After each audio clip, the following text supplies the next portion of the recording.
आसिम से पंगा लेना रुबीना को पड़ गया भारी, या फिर रुबीना से पंगा लेना आसिम को पड़ गया भारी। इन दोनों की सोशल मीडिया पे बहुत ज्यादा इनकी बातें जो हुई है, इनकी लड़ाई जो हुई है वो वायरल हो रही है। लेकिन कुछ लोगों का ये कहना है कि रुबीना ने तो ऐसा कुछ बोला भी नहीं आसिम रियाज को। वो बोलने की कोशिश की, समझाने की कोशिश की, तो रुबीना दिलायक ने कुछ बोला उस पे आसिम रियाज को। और आसिम रियाज बगैर सोचे ये कहता है कि रुबीना तुम्हारा यहाँ कोई काम नहीं है, यहाँ फिटनेस का शो है, तुम यहाँ क्या कर रही हो। इस बात पे रुबीना के फैंस भड़क गए और आसिम रियाज को ट्रोल करने लग गए। ये कोई देखा जाए तो कोई बड़ी बात नहीं है, लेकिन रुबीना से ज्यादा तो फुकरा इंसान ने आसिम रियाज को बोला था और इन दोनों की फाइट हुई थी और बहुत जबरदस्त तरीके से हुई थी। तब आसिम रियाज ने फुकरा इंसान को क्यों ऐसा कुछ नहीं बोला। फुकरा इंसान रुबीना दिलायक से ज्यादा कुछ बोल दिया है। उसने तो चप्पल निकाल के भी दिखाया। उसने ये भी बोला कि तुम्हारे बाप के पास कॉल कर रहा हूं। बहुत कुछ हुई दोनों में, यानी कि फुकरा इंसान और आसिम रियाज में। लेकिन आसिम रियाज फुकरा इंसान को क्यों नहीं कुछ बोला, क्यों इसकी सारी बातें सहन कर लिया और रुबीना दिलायक को एक बात बोलने पर वो भड़क गया। तो यहाँ पर कुछ लोगों का कहना है कि आसिम रियाज जानबूझ के रुबीना से उलझा है, क्योंकि वो एक लेडीज है। अगर वहां पर कुछ बोलता है तो ज्यादा से ज्यादा दो चार बातें बोलेगी, चीखेगी, चिल्लाएगी, इससे ज्यादा कुछ नहीं।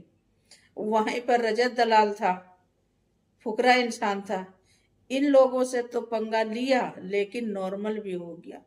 ये बातें सोशल मीडिया पे चल रही, हम नहीं कह रहे, क्योंकि ये चीजें देखने वाली चीजें हैं। और लोगों का कहना है कि आसिम रियाज आखिर रुबीना के पीछे क्यों पड़ गया। यहाँ तक के रुबीना दिलायक का हस्बैंड जो है अभिनव शुक्ला, उसे भी धमकी मिली। तो आखिरकार ऐसा क्यों। अगर देखा जाए यहाँ पर तो आसिम रियाज और फुकरा इंसान की लड़ाई हुई थी। ये दोनों की तगड़ी फाइट हुई थी, ये सबने देखा। तो फिर फुकरा इंसान को किसी ने कुछ क्यों नहीं बोला और रुबीना दिलायक को क्यों बोला गया। ये चीजें कुछ लोगों का कहना है। और कुछ लोग ये भी कह रहे हैं कि रुबीना दिलायक यहाँ क्या कर रही है। आसिम रियाज ने जो बोला बिल्कुल सही बोला। तो वहीं पर कुछ लोगों ने ये भी पलट के जवाब दिया है कि रुबीना दिलायक खुद तो नहीं आई है, रुबीना को बुलाया गया तो रुबीना आई है, अपना मतलब से तो नहीं आई है। वो भी दो बच्चे की माँ है, दो बच्चे को छोड़ के यहाँ आई है, तो ऐसी खाली पीली तो आई नहीं होगी। उसे बुलाया गया तब वो रुबीना आई है यहाँ। तो यहाँ पर आसिम रियाज का ये कहने का क्या मतलब था कि तुम्हारा यहाँ कोई काम नहीं है। आखिर रुबीना के अंदर जिस किसी ने कुछ तो ऐसा देखा होगा, तभी तो यहाँ तक पहुंची, जज बनाया गया। जब Rubina Dilaik big boss house में थी तो उसे एक नाम मिला था, लेडीज बॉस। तो क्या पता उस नाते यहाँ पर उसको बुलाया गया, क्योंकि रुबीना को लोग समझदार समझते हैं और वो एक समझदार लेडीज है, तो इस वजह से बुलाया गया होगा। ये तो नहीं कि उठी और चल दी और जज बन गई और उसको जज बना दिया गया। तो यहाँ पर कुछ लोग जो कह रहे हैं कि आसिम रियाज ने जो बोला वो गलत बोला, ये बातें नहीं बोलना चाहिए था।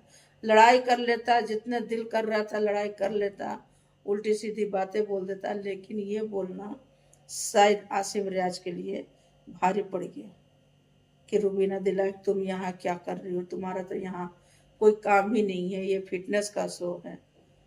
तो आखिर वो फ्री में तो आई नहीं होगी, दो दो बच्चे को छोड़ के, अपने हस्बैंड को छोड़ के, अपनी फैमिली को छोड़ के अगर वो आई है यहाँ तक चल के, तो उसको बुलाया गया है।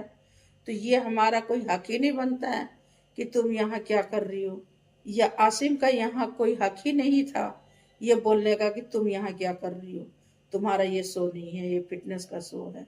तो यहीं पर देखा जा रहा है कि आसिम रियाज के अंदर जो है ईगो, ईगो जिसको बोलते हैं वो बढ़ता जा रहा है, और किसी के साथ कुछ भी बोल देता है, कुछ भी बोल रहा है, पता नहीं इसके दिमाग में क्या चल रहा है।